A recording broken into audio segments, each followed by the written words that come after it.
A poor girl got into the Millionaire CEO's car thinking it was an Uber and won his heart. Before we begin the story, leave a comment letting us know which city you're watching from. Enjoy the story. Grace Stone was late, very late. She had just ordered a ride through the app, but as soon as she confirmed it, her phone screen went black. Dead battery.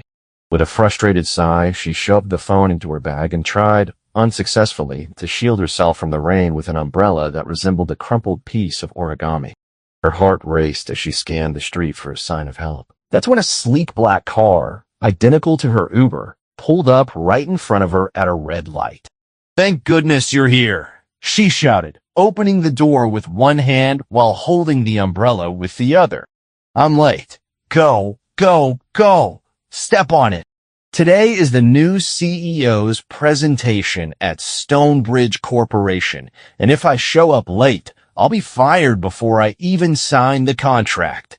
They say he's super strict, the kind of guy who never cracks a smile. The man behind the wheel slowly turned his head. He wore a perfectly tailored dark suit and had a serious expression with gray eyes that barely blinked. "Excuse me, but..." "Don't even start with excuse me. I get it. Terrible traffic, red lights, GPS going in circles, but now just drive straight and turn right after the cafe with the French name. By the way, did you know they charge $9 for a croissant? I had one yesterday. I'm still chewing on the guilt." He blinked once, then again, his hand gripping the steering wheel. "Miss, maybe." "Oh no, I know you must think I'm crazy, and maybe I am. My alarm didn't go off. My coffee burned my tongue. And on top of that, she paused dramatically, turning to him with wide eyes. I put on mismatched socks. Look at this." She lifted the hem of her pants slightly, revealing one sock decorated with Christmas penguins and the other with Mexican tacos. The man took a deep breath as the light turned green, and he drove off. Grace sighed in relief and leaned back into the seat, finally letting her wet umbrella soak into the car's carpet. "Thank you. You're a lifesaver, or a very quiet Uber driver. Oh, and sorry for not confirming your name. My phone died on the way.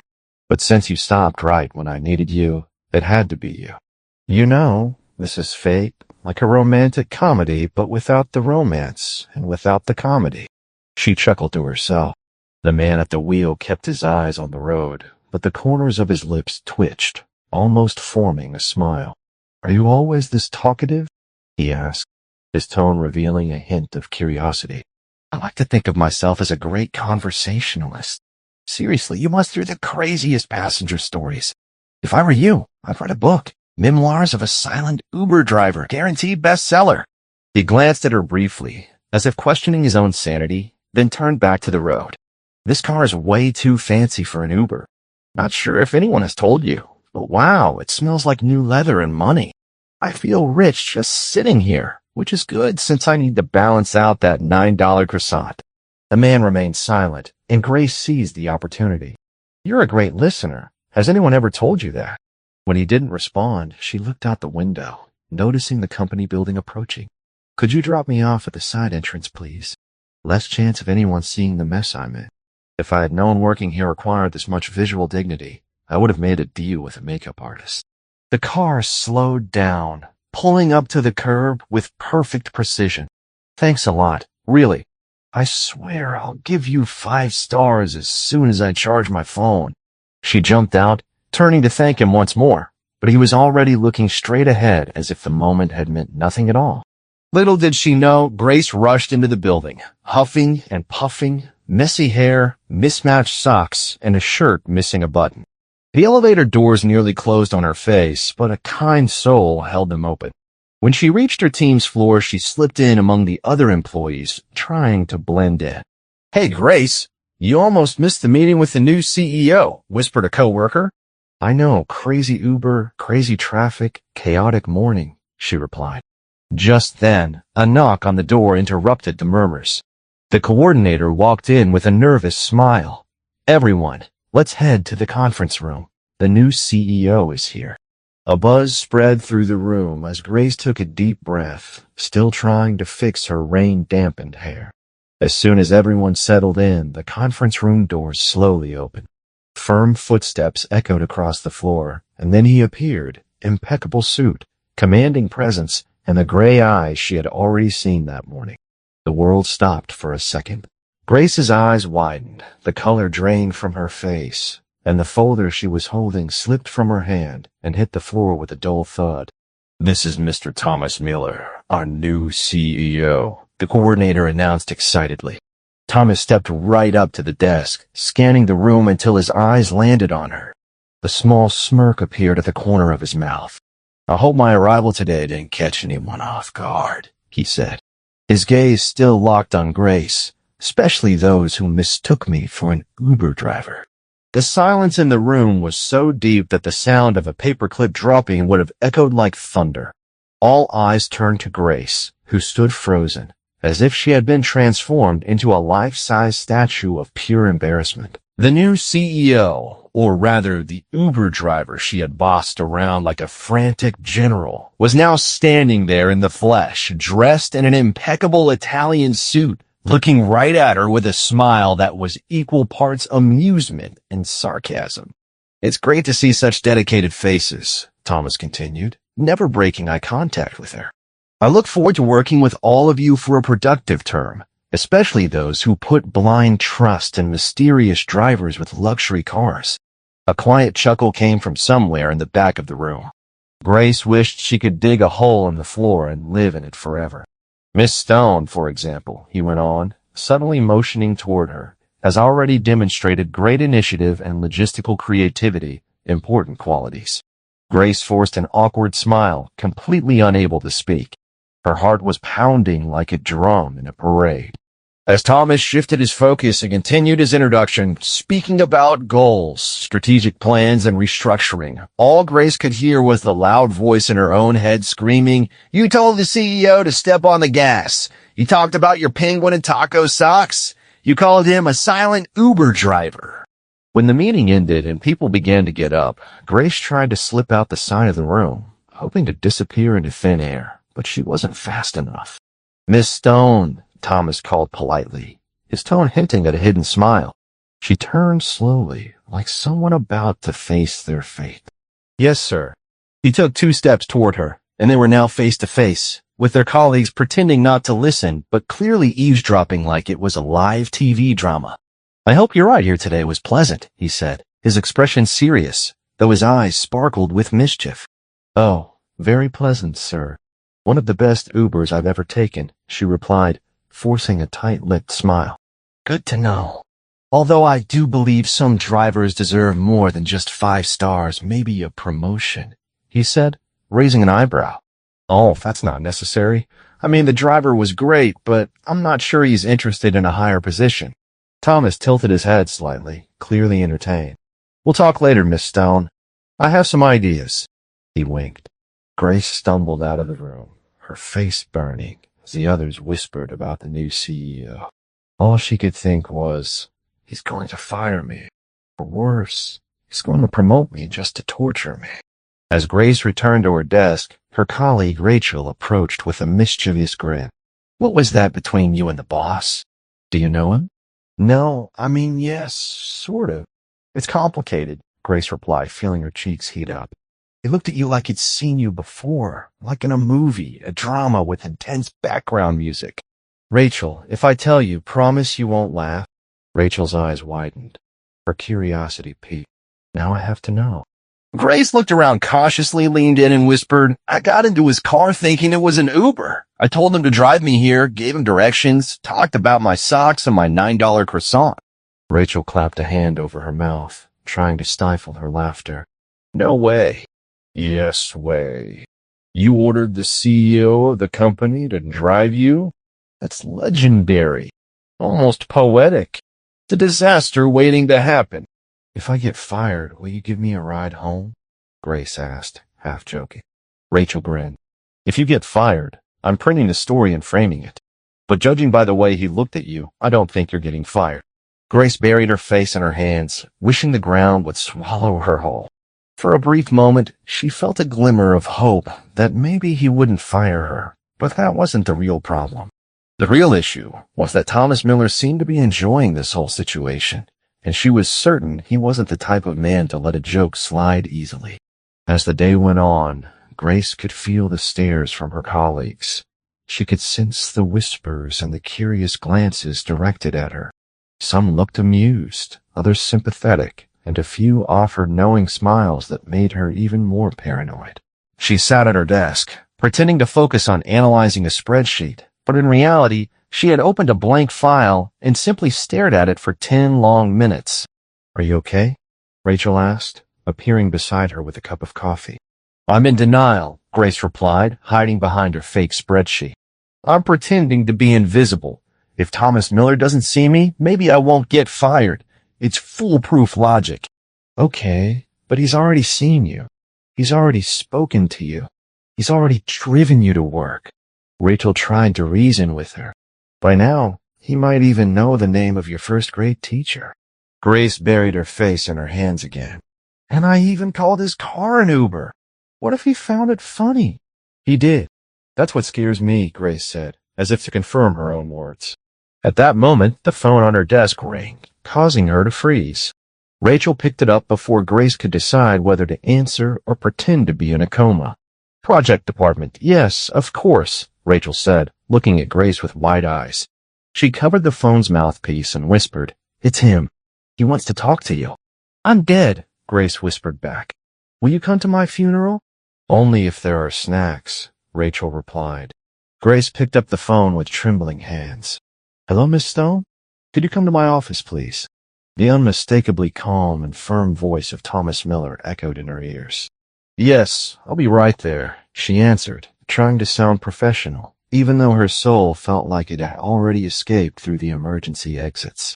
She stood up, moving with the grace of a broken robot, adjusting her blouse and running a hand through her hair as she walked down the hallway, feeling like she was heading to the elimination round of a reality show. Along the way, a colleague murmured a near-ceremonial "good luck," while another simply gave her a sympathetic look. When she reached Thomas's office, the door was slightly open. Taking a deep breath, she knocked twice. "Come in," said his voice. Grace stepped in slowly. Thomas was standing near the window, hands in his pockets, looking out.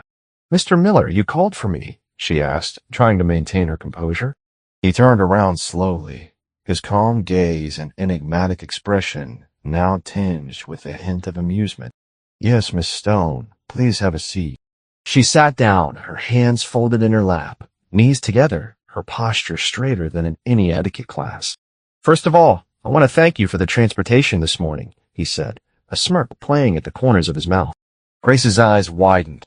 "Sir, I'm so sorry. I swear it wasn't intentional. My phone died. The car looked just like the one from the app, and you stopped right next to me. I thought it was my Uber."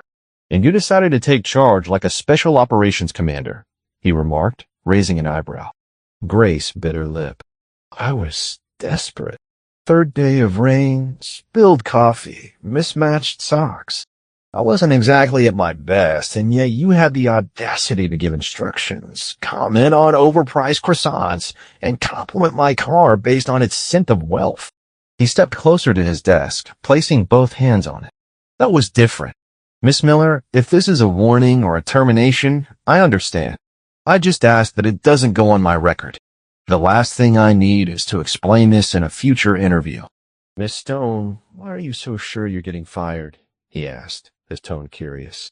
"Because CEOs usually don't have a sense of humor," she replied automatically, "and I treated you like my personal driver." He raised an eyebrow. "And what if I told you I liked your honesty?" "I'd say you're testing me." "Maybe I am." Grace swallowed hard. "In that case, I'm going to fail miserably." "Are you good at what you do?" She blinked, taken aback. I believe so.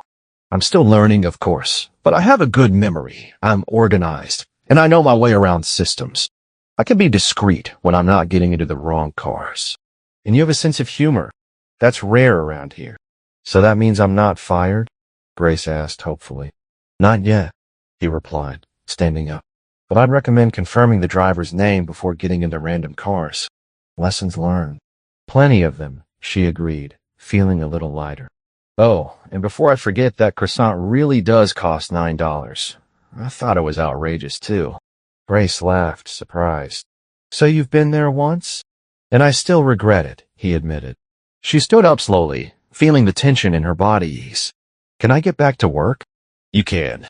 And Miss Stone, he called as she reached for the door. Next time you get a ride with a stranger, lock the car door, especially if the stranger happens to be the CEO of the company. Grace let out a nervous laugh and left the room, trying to keep her composure until she was far enough away to smile openly. Back at her desk, Rachel was in full spy mode. Well, are you alive? Fired? Promoted? Did he propose?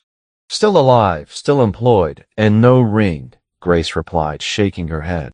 What did he say? That I have a sense of humor and that I should be careful with strangers, especially if they're billionaires. Rachel's eyes widened. He actually said that? In different words, but yeah. You do realize you've become the center of attention, right? I do, but that's fine as long as I still have my ID badge, Grace said, trying to sound nonchalant. Rachel handed her a muffin in solidarity. Eat this. You deserve it. Grace took a bite gratefully. Maybe things weren't so bad after all. The next day, she arrived 10 minutes early, double-checking the driver's name, the license plate, and just to be safe, she walked. When she entered the building, she ran into Thomas in the hallway. He gave her that same subtle smirk. Did you check your Uber today? Twice, she replied, hiding a small smile.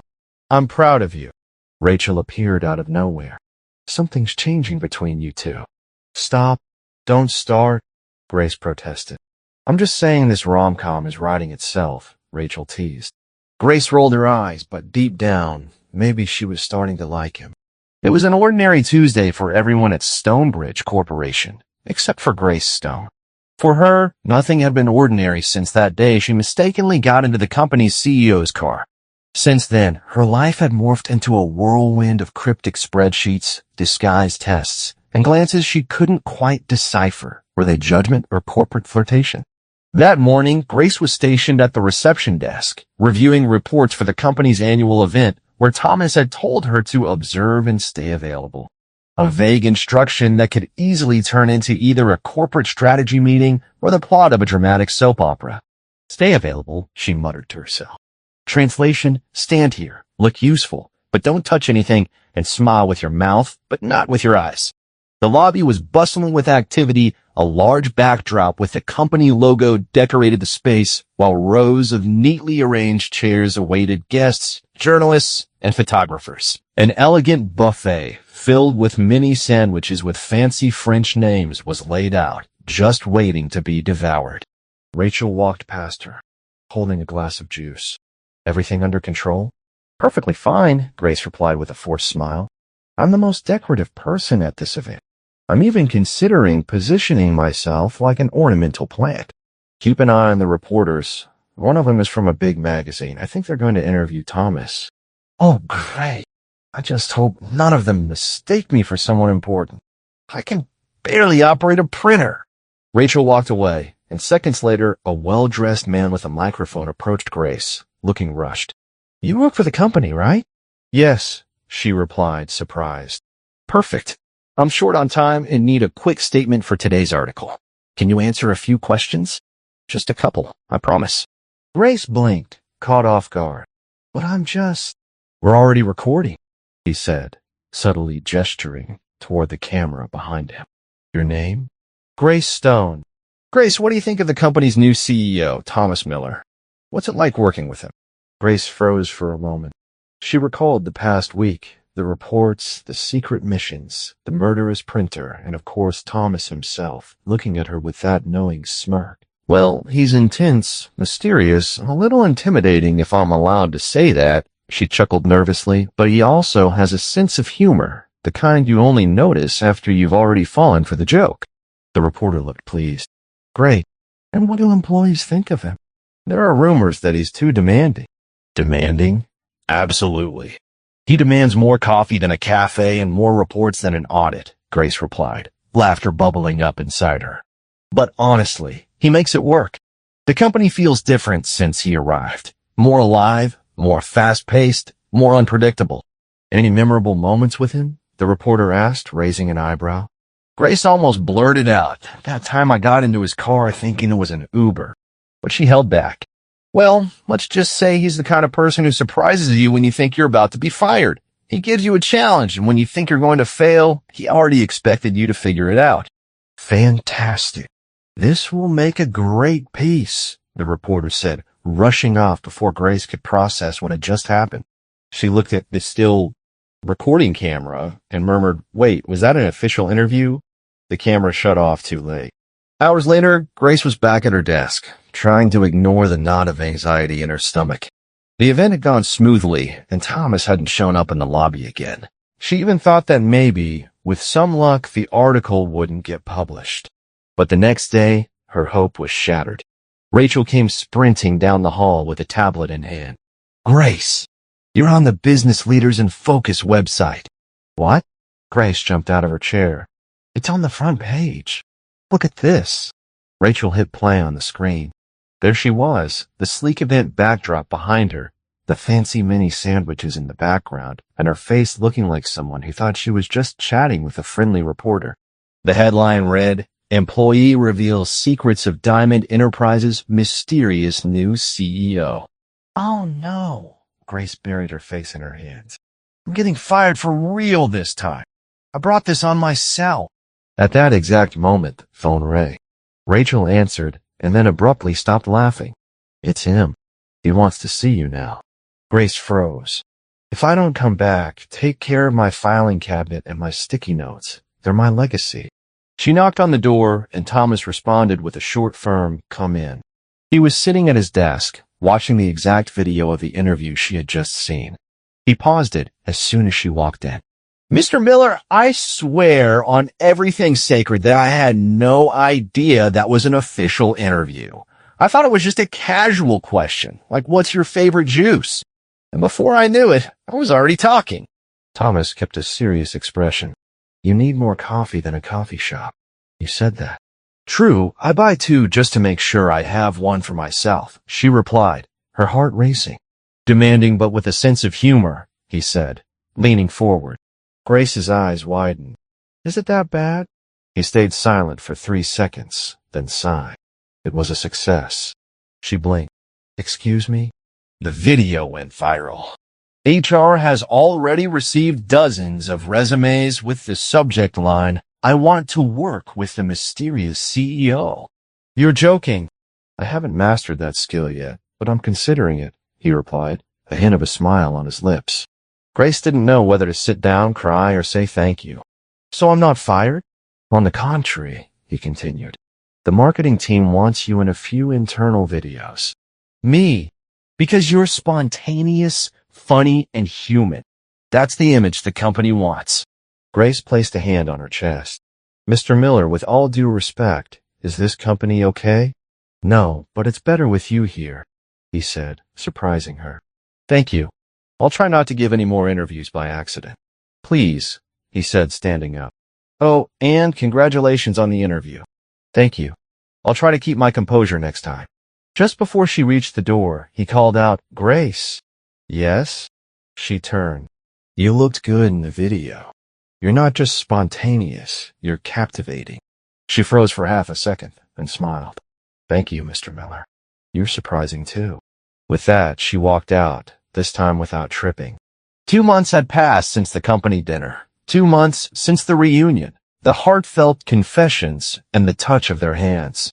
Thomas and Grace had decided to take things as simply as possible, or at least as simple as dating the city's most watched CEO could be.